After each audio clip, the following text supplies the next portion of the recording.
Right. So the name of the talk is Prosperity is Mine Now. The song was God of Abundance. That's by I.O. Davis. I will go ahead and leave the link when I send out the recorded version of this.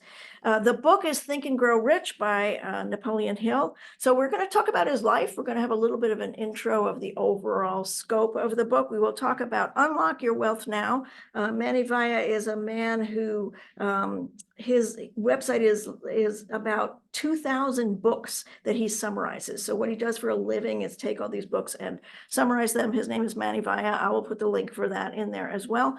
We will talk about the 13 principles for becoming rich. We will talk about quotes in scripture because it's just mind-boggling to me. Every single time I pull quotes, I'm like, yeah, there's something in scripture that says the exact same thing. It's the exact same thing. And so we will be talking about quotes in scripture. So I read this book a long, long time ago. I will say I was a little bit turned off because I thought it was all about money, and I really don't like talking about money. I'm not someone who has put a high priority on having lots of money. I'll talk about that with you too. Again, I grew up middle class, middle. So I wasn't lacking anything, but I didn't have a lot of money. But I just somehow money was never the priority for me. So I just didn't spend a lot of time focusing on how much money to have. And a lot of the book is about setting a date of the exact amount of money. So you're supposed to say, I want $10 million by December 31st and blah, blah, blah. And that kind of turned me off a little bit because I thought, well, like money is not my highest priority. But then I came to understand that it's really not all about money. It is about money, that you have to set priorities and set a plan, but it's really about focus, and it's about faith, and it's about persistence. And as I said, I'm going to be talking a lot about Napoleon Hill's life because he was someone that was a failure over and over and over again and kept bouncing back up and keep on going. And so as I talk to you a little bit about his life, you'll understand more about what I mean. But it really is about never giving up, about always getting back on your feet, and about keep on going. So Hill, I just want to throw in, actually was very religious. As he said, some of his other books have quite a lot of biblical references in there. This one does not have so much, but he was very religious in his belief system. So, as you know, this is one of the most famous self-help books written by Napoleon Hill, first published in 1937, one of the best-selling books of all time. Now, every website you go to gives you another number, but the highest number in 2015, which was quite a while ago, was 100 million copies. That was in 2015. So I got to believe 100 million, it's gone up since then. And remind yourself that it was first published during the Great Depression. So because it was written during the Depression, people were desperately trying to figure out how to think and grow rich. And so that's why it had such a huge success, among other things. So you need to know that it was written not just by Napoleon Hill, but by his third wife as well. His third wife was Rosalie Beeland. Napoleon Hill claimed, and you'll read about it in many of the websites. And again, I spent most of my time studying his life because I knew a little bit about the book. There is a lot that he says that has not been proven to be true. So he claimed to have met with Andrew Carnegie, and that Andrew Carnegie told him to spend the next 30 years studying all of the people that had been very successful, over 500 people that he studied. But there, on some websites, it says there's actually no evidence that they actually ever met. So it may just be one of the things that he says is true. He may have gotten the idea, he may have spoken to him, but there's no evidence they actually ever met. So he was born Oliver Napoleon Hill. He was born in Wise County, Virginia. So he was born in October 26, 1883. So he was born into poverty. He was born into illiteracy where superstition reigned. He was called Nap. When Nap was 10 years old, his mother died, leaving his father to take care of him and his brother, James.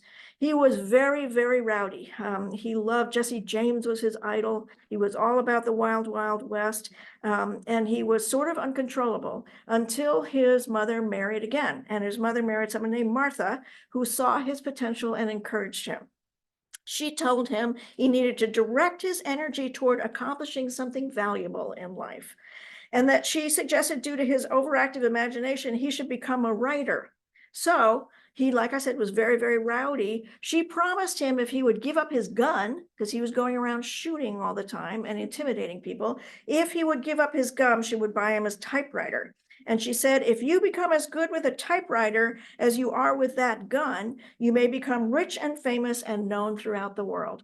And that just talks to me about the power of suggestion. Remember how we talked about Myrtle Fillmore, and her parents said, you can't go play outside because there's TB in the family and you're going to inherit TB. So in this case, we have a completely different positive scenario where she's saying you can become rich and famous and known throughout the world. And that stuck in his head. Again, this was a teenager when this all happened. He did get a freelance job at age 15. He worked many, many, many jobs during his lifetime. When he wasn't successful, he would just pick up and pack and go somewhere totally different. He was a candy store owner for a while. He was a teacher of a correspondence course in salesmanship. He was a very good salesman. He actually, because he was a writer, got the attention. He wrote to President Wilson. He had done an autobiography study on him. He was one of the people that he wanted to include in his book. And so Wilson actually hired him to write propaganda material for the US. He went to Chicago. He wanted to start a magazine on the philosophy of success, and he wanted to call it Hill's Golden Rule. And again, that is the one that is filled with biblical gospel and the research of successful people. So one of the stories told, when he was 13, one of his friends, a girl, claimed that he got her pregnant and forced him to marry her when he was like 15 and she was 13, because, well, actually the parents forced him to marry. And it turns out then later she said, oh, it's not your kid, but that was his first marriage. So he has this cycle of being very spontaneous and doing all these actions and then later regretting them and having to pay for them. So his second wife in 1935 filed for divorce and received the divorce. And then in 1936, Napoleon Hill met Rosa Lee Beeland. She attended his lecture. He liked her and married her the next day.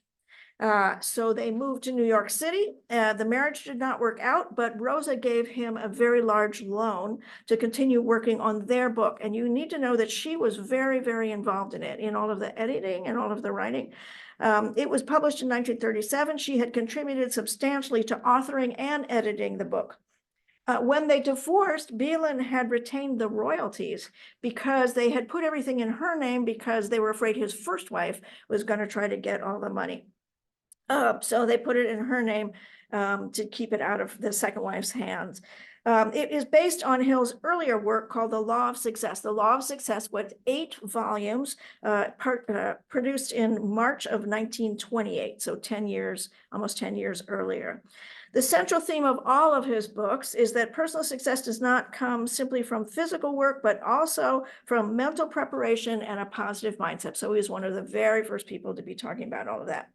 In 1927, Hill challenged himself to action. He suffered from severe depression and had been trying to shake off what he called the living death. So there had been an assassination attempt on his life because evidently he had done a newspaper article on some corrupt people. And so they actually did kill the owner of the newspaper, and they tried to kill him and they didn't get him and he got away. And then he went into, for the first time, such a severe depression that he actually couldn't get out of bed. He couldn't do anything. He couldn't, he spent almost a year being non-functional. He failed. The fear in him was paralyzing him physically and mentally. He had had disappointments and failure before, but he always kept moving. This time he didn't keep moving at all. He just totally cracked and burned. He had a history of starting over and over and over again. With the help of his third wife, Rosa, he was able to get the book published. They sold out in the first printing, which run in 3 weeks, they sold out. It had a true impact, according to Success Magazine, because of, quote, the immediate call to action it offered millions of Americans that were devastated by the economic and agricultural disasters of the early 1930s. It gave everybody what they called a currency of hope. It laid down the philosophy that personal achievement in one sentence, and that is the theme that he is known for the most. If you can conceive it and believe it, you can achieve it. Those are the words he is most known for. In 1940, he was reportedly worth more than $1 million. So we do see that at some point he was successful. So the ultimate summary, I found something written by Manavaya. 2000books.com is the website that I was referring to. It's called Unlike Your Wealth Now, the ultimate Think and Grow Rich summary. I have great respect for Manavaya. That's Manivaya. He has a website where he just reads books and reviews them. So I will put the link to that in as well. So he says that it is the greatest self-help book of all time. It combines knowledge about how to become successful from some of the greatest minds in the 20th century, including John D. Rockefeller, Andrew Carnegie, Henry Ford, Thomas Edison, and over 500 other great minds. He interviewed all of these people over the period of 30 years, and he asked them what made them successful. The ideas are all about accomplishing any goal you desire. It is not just about making money. In order to do great things, you have to harness the power of our subconscious mind. It's much more powerful than the conscious mind. You must program it with the goal that you want. So he explains that even though the subconscious mind is more powerful, it is still controlled by the conscious mind. So the subconscious is like the garden, he says, and the conscious mind is like the gardener. The subconscious mind is always working. For most people, it is working against them. If your conscious thoughts are dominated by negativity, poverty, failure, your subconscious is busy making that a reality for you. But if you are feeding your subconscious mind deliberately designed thoughts and feelings of riches such as success and positivity, your subconscious mind gets busy in making those thoughts a reality for you. So he uses the word deliberately designed several times during the book. Talk about that you have to deliberately design the thoughts that you put in your mind. He says, if you do not deliberately plant positive thoughts and emotions, it will work on the thoughts that are already in there, which are generally not positive and uplifting. It will be constantly bombarded with negativity that is all around you, and that's what will show up in your mind. The subconscious mind is objective, and it doesn't distinguish between positive and negative. It will take whatever thoughts and emotions you have and will get busy making them a reality. And so that's the premise of the book, that whatever you put in your mind, your other mind will go ahead and make that a reality. So 5 keys to programming our subconscious mind. Number 1, you must have a definite purpose. You become very clear on the specific goal we want. The clearer the purpose, the easier it is to get there, and then we can program it into the subconscious mind. If you have no real purpose or goal, you will get no power from the subconscious mind. He said it's like an immense ship which has much power but no destination. Vague goals, he says, are almost totally useless. Number 2, use the power of autosuggestion. So this is one of the first times we're talking about affirmations. Deliberately designed statements or commands you give to this subconscious mind, affirmations. Once you know what you want, you must repeat it over and over and over again. Number 3, use the power of emotions to direct the subconscious mind. You must mix thoughts of the goals with the emotions that you want to feel when your goal is accomplished. The subconscious mind only understands the language of emotions. Emotionless thoughts do not affect the subconscious mind at all.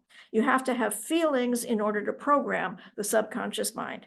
You must concentrate on the thoughts with positive emotions, on thoughts with negative emotions are the pre-existing ones, and they will take over otherwise.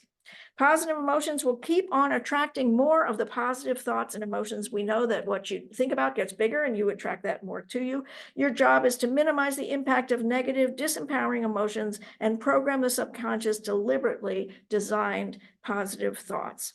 Number 4, visualization. Again, he was one of the very, very earliest ones to be talking about visualizations and acting as if.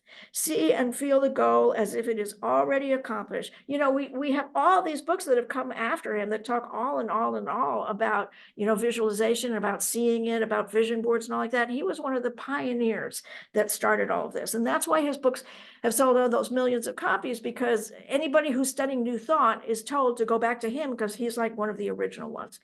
Acting as if, see and feel the goal as if you already have it. Ask yourself, how would you act if you already accomplished your goal? How would you feel and what would you do? The key to visualization is actually be able to see and feel yourself as you has already accomplished the goal rather than thinking about it as a possibility. Don't think about the goal as something you would like to have in the future. That is creating the feeling of not having it right now. and you will just get more of not having it right now. He says, I cannot emphasize this point enough. If it's far away in the future, it always will be far away in the future. So if you say in 10 years, I want to have that, it's going to always be off in the future. Number 5, persistence and repetition. This is a quote. Everlasting persistence in thoughts mixed with emotions, mixed with faith. The endless repetition of desire mixed with positive emotion and mixed with faith. There is no end to it. You have to do it over and over and over, despite whatever you see in the world. So he does talk about the fact that you can have a goal and everybody around you is saying that's not possible. And there may be visible evidence out in the world it's not possible, but you've got to hang on to your goal despite what you see out there. So he says the strategy that puts all of this on steroids makes the above 5 steps automatic, and that is what is called burn the boats. So you've probably heard of burn the boats before. In 1500s, there was a Spanish conqueror named Hernan Cortes. The warships had arrived on the grounds of the Aztec Empire, what is now in Mexico. They had a clear intention of conquering the army, but his people were badly outnumbered at a ratio of 1 to 100. He saw his soldiers were hesitating and thinking of retreating. In order to get them to win, he ordered his men to burn their boats. So there was no way of retreating. Either you're going to win or you're going to die. He created what he called a burning obsession to win and to live. His army did go on to live, even though they were outnumbered 1 to 100. And he says this quickly gets us to harness the power of the subconscious mind. So he talks about burning the boats throughout the book. If you really want to program the subconscious mind with a goal, you need to cut off all paths of retreat.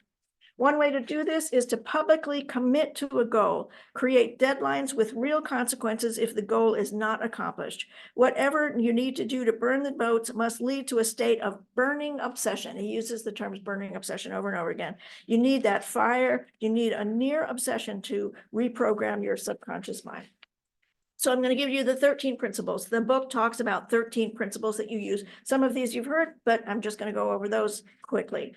So the 13 are desire, faith, autosuggestion, specialized knowledge, imagination, organizing, planning, decision, persistence, power of the mastermind, mastery of the sex transmutation. That's an interesting one. Subconscious mind, the brain, and the sixth sense. So desire is what we just talked about, the burning desire, no way out but to win. Quote, our only limitations are those that we set up in our own mind. Faith, if you believe in something in your mind, it will become a physical reality. Quote, if you believe you will fail, you will. If you believe you will succeed, you will. Autosuggestion, think about the person you want to become and visualize it as if it is already there. Quote, if you think you'll lose, you're lost. For out of the world we find success begins with the fellow's will. It's all about his state of mind. No limitations except those that we acknowledge. Both poverty and riches are the offspring of the thoughts that you come up with. Your number, so he talks about setting a number of a dollar amount of your net worth and the date you want it. And I just want to remind you, you all know the story of Jim Carrey, which is another perfect example of this. In 1985, Jim Carrey wrote himself a $10 million check dated 10 years in the future for acting services rendered. And 10 years in the future, he did have a $10 million check. So it's shown up in real life over and over and over again.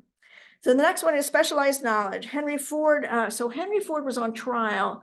And they were asking him all these ridiculous questions because evidently he hadn't gone to college, and all of the people that were around him saw how successful he was and hated it. So I'm not remembering what he was on trial for, but they kept asking him ridiculous questions. He kept saying, why are you asking me all these ridiculous questions?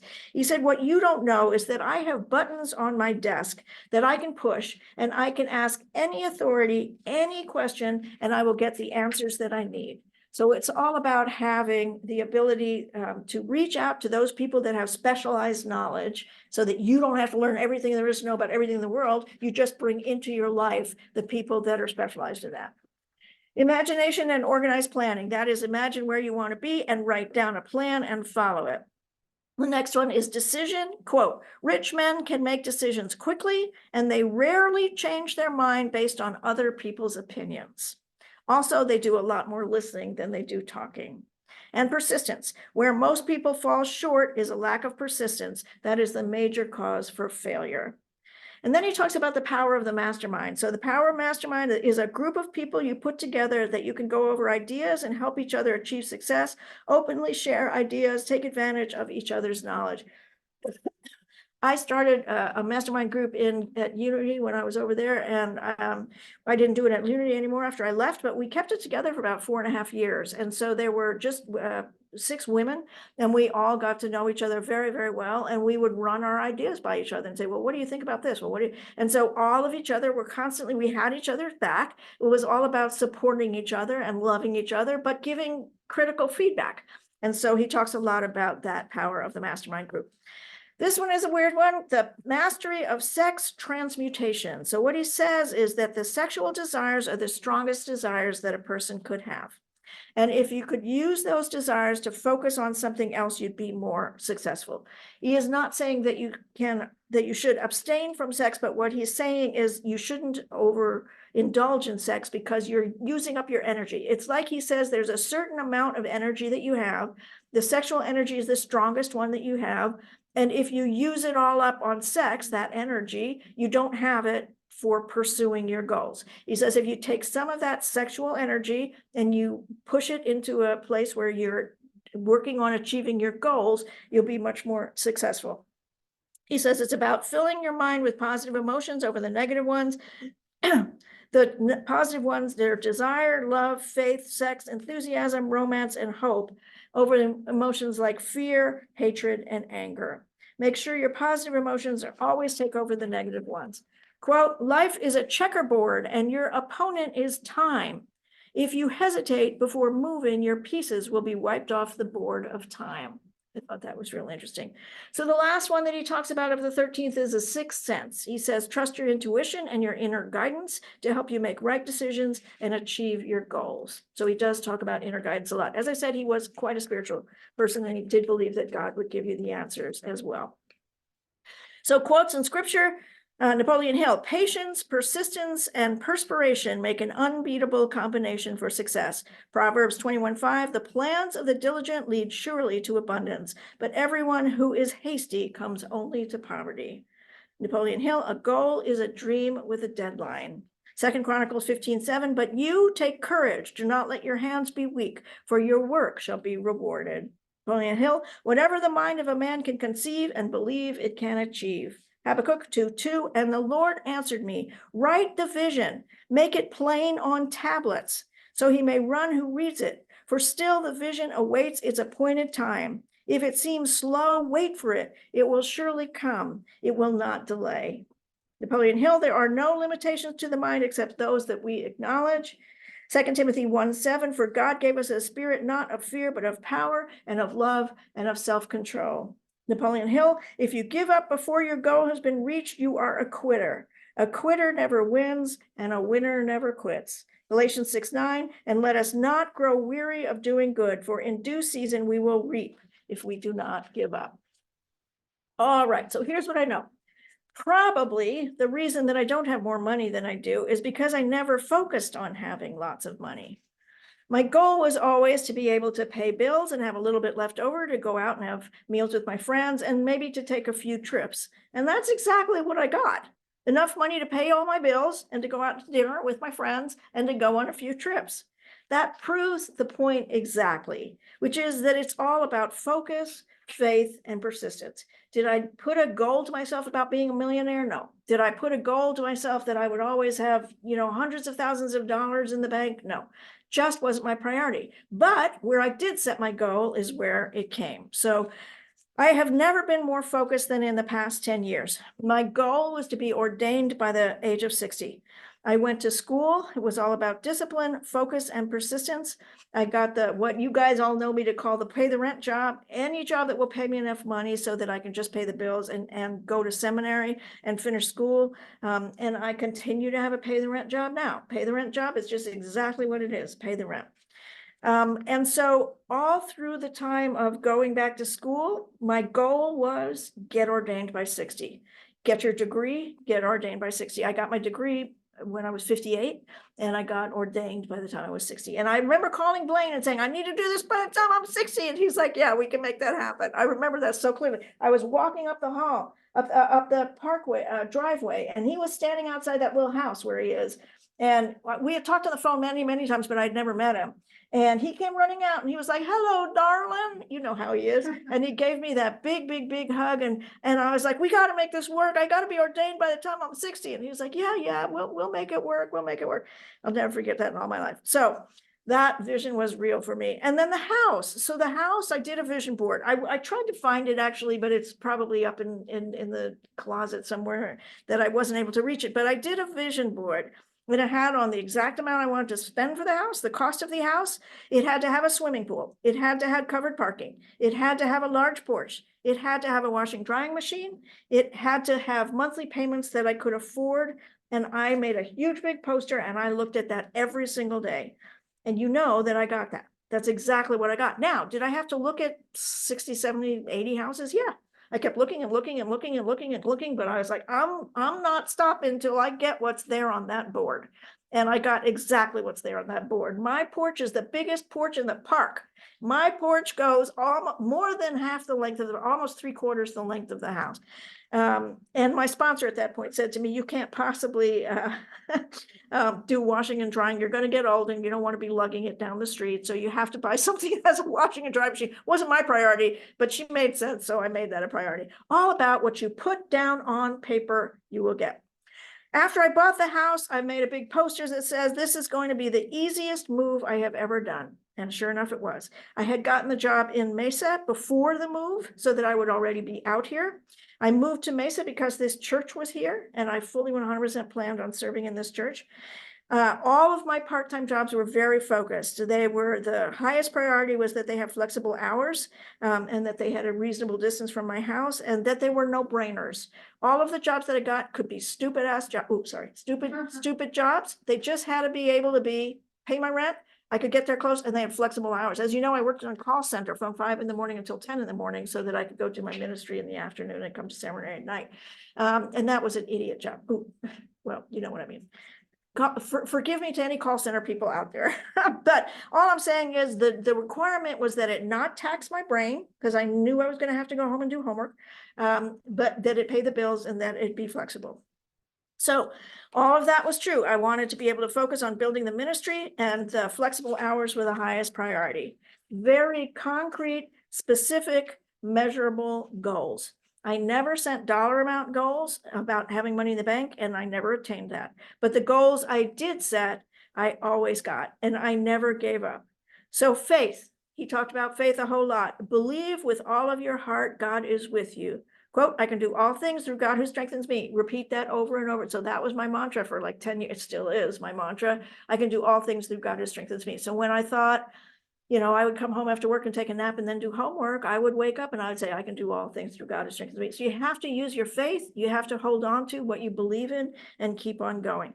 Persistence, never, ever, ever, ever give up. If you can see it, you can achieve it. Keep on going. Don't stop. Take breaks. Be gentle and loving with yourself, but keep going. I have a poster in my house still to this day that says "keep going," because are there days where I feel like I want to just say, I can't do it anymore? Yes. But I have that poster that says "keep going, keep going, keep going," because I made a commitment and I believe in it. And I believe this church is going to grow and I'm not giving up. So that poster is still there and I don't stop. Put your goals and your dreams in front of you visually. Believe with all your heart that God is on your side and wants you to win. Focus, faith, and persistence, all the qualities taught by All New Thought, but epitomized in Napoleon Hill's book, Think and Grow Rich. Remember, prosperity is not money. It is having health and happiness, joy, peace of mind, serenity, friends, people who love you, concrete, unshakable knowledge that God is on your side. That is abundance. That is prosperity. Prosperity is mine now. And so it is. Remember at all times, the power is in you. It always has been, and it always will be.